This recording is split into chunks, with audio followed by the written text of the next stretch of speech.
morning everyone.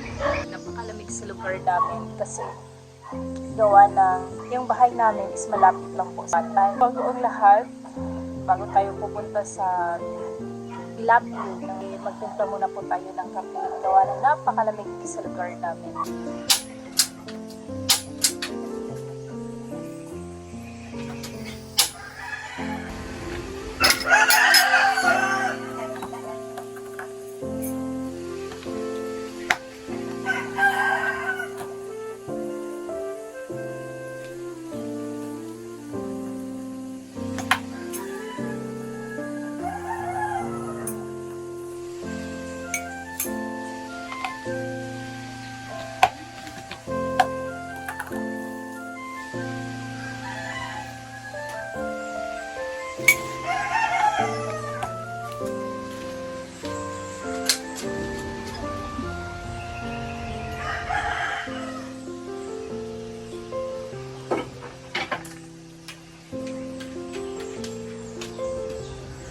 So while nagkakape po tayo, pupunta tayo dun sa mga itinanim ni Papa ng mga gulay.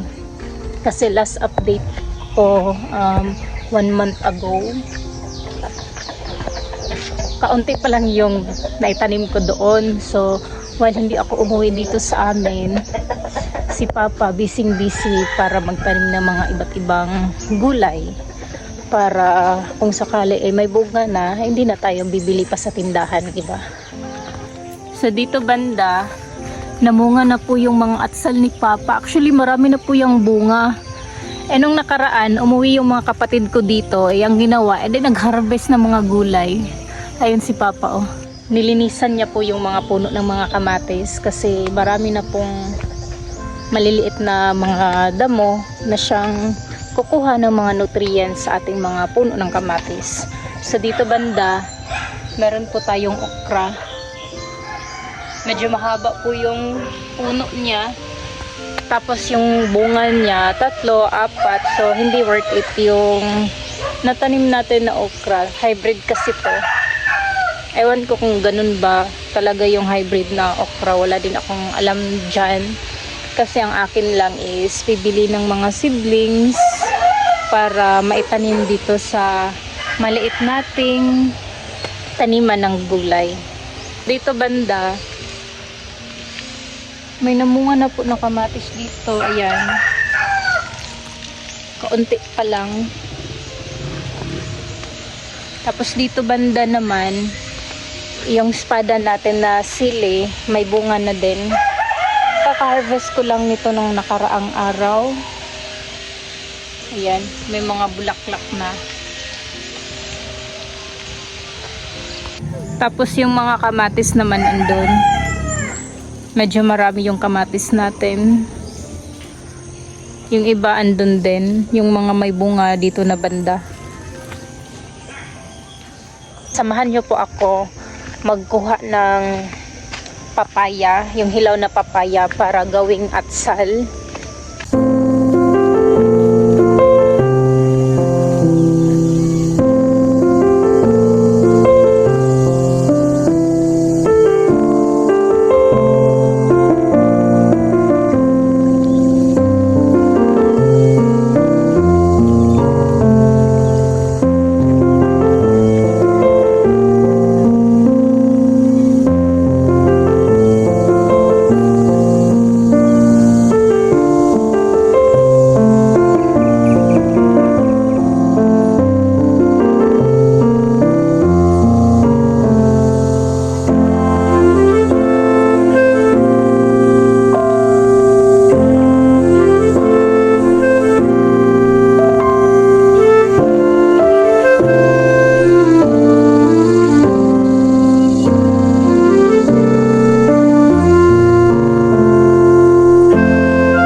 nandito na tayo kung saan tayo magkuha ng kapayas. So maghanap po muna tayo ng panungkit.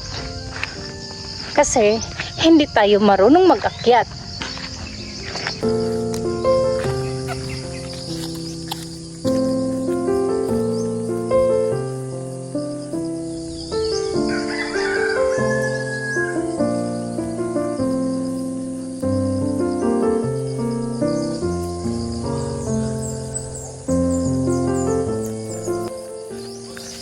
Hiram muna tayo ng sungkit.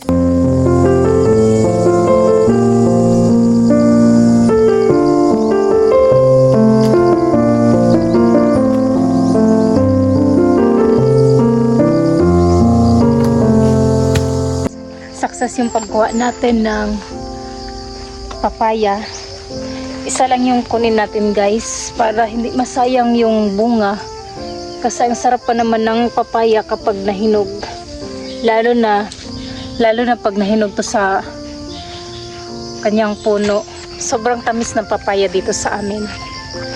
Bago tayo uuwi, syempre, isauli po muna natin yung panungkit kanina na hiniram natin.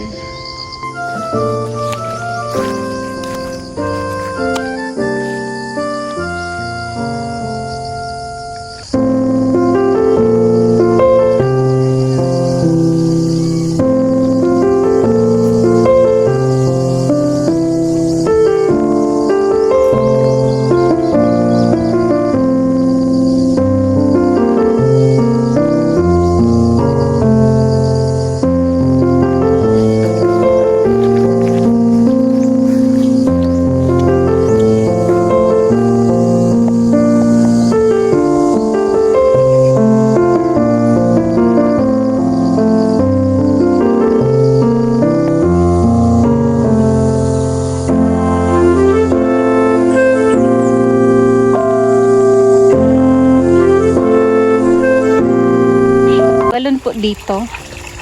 Bago tayo uuwi, hugasan muna natin ito para isahan na lang mamaya.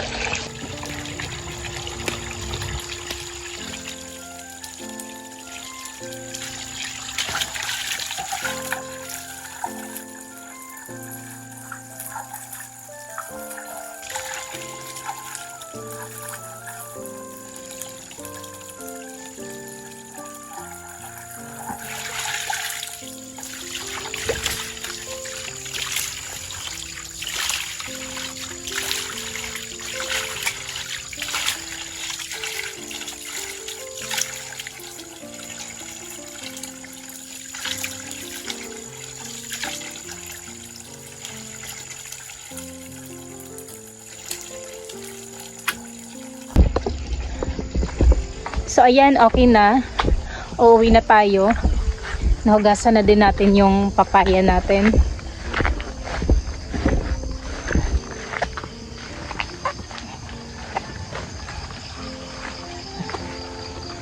Maganda dito sa lugar namin guys kasi maraming mga tubig na pwede lang natin gamitin.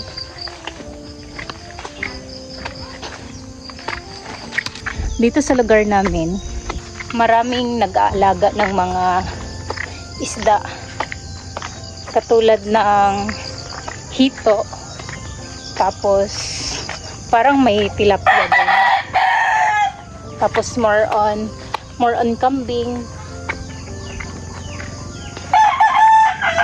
Dito din ako nag-harvest noon ng mga talong. Ayan. Marami na ding bunga. Blooming. Balikan ko kayo guys pag nakarating na ako sa bahay.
So malapit na po tayo sa bahay.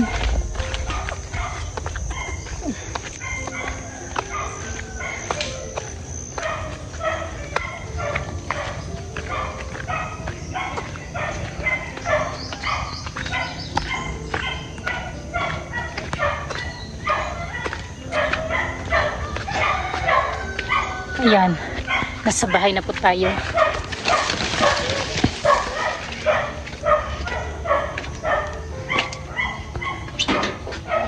Tulog pa din si Bibi. Time check, it's 4:20 p.m. Tapos yung papaya natin, hindi pa natin naluto. So, change plan na lang tayo. Magluto na lang tayo ng pork adobo since na-request po ni Papa. Tapos, may karne na siya dito, na-prepare ko na. Mag-pork adobo na lang tayo for today's video. May pork na dito, tapos yung bawang and yung onion. Mainit na yung kawa natin. Tapos, iuna muna natin itong mga taba. Kasi ang taba nila. For sure, marami lang dito to after. Kailangan muna natin itong i-fry.